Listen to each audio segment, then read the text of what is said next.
Genesis chapter 6. There was another famine in the land in addition to the one that had occurred in Abraham's time.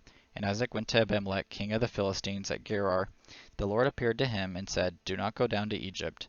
Live in the land that I tell you about. Stay in this land as an alien, and I will be with you and bless you.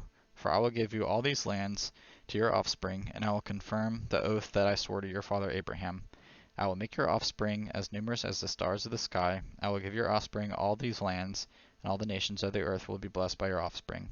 Because Abraham listened to me and kept my mandate, my commands, my statutes, and my instructions. So Isaac settled in Gerar.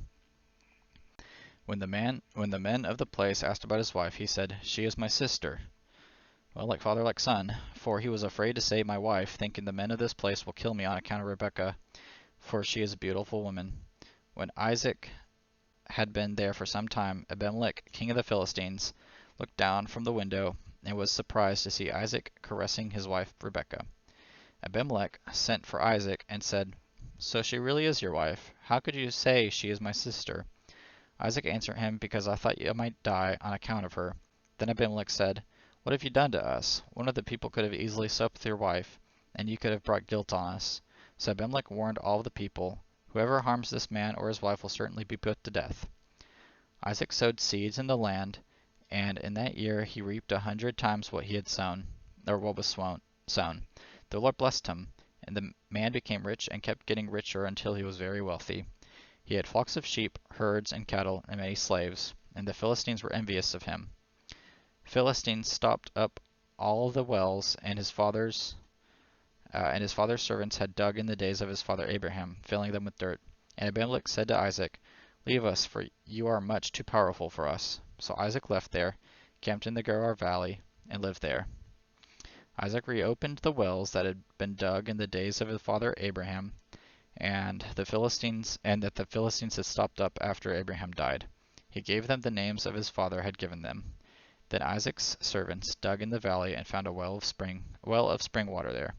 But the herdsmen of Gerar quarreled with Isaac's herdsmen and said, "The water is ours." So he named the well Esek, because they argued with him. Then they dug another well and quarreled over that one also. So he named it Sitnah.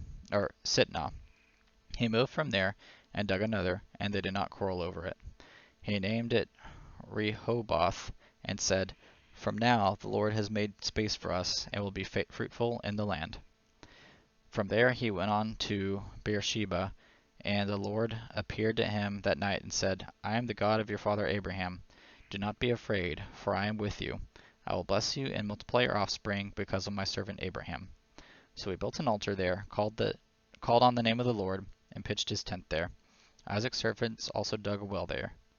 Now Abimelech came to him from Gerar with Ahuzzath his adviser, and Phicol, the commander of his army.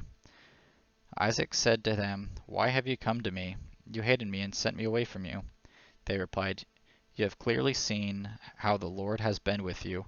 We think there should be an oath between two parties, between us and you. Let us make a covenant with you.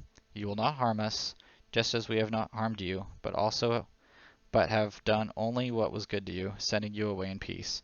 You are now blessed by the Lord." So he prepared a banquet for them, and they ate and drank. They got up early in the morning and swore an oath to each other. They swore an oath to each other. Isaac sent them on their way, and they left in peace. On that same day Isaac's servants came to tell him about the well they had dug, saying to him, "We have found water." He called it Sheba. Therefore the name of the city is still Beersheba today. When Esau was 40 years old, he took his wives Judith, daughter of Beeri the Hittite, and Basemath, daughter of Elon the Hittite. They made life bitter for Isaac and Rebekah.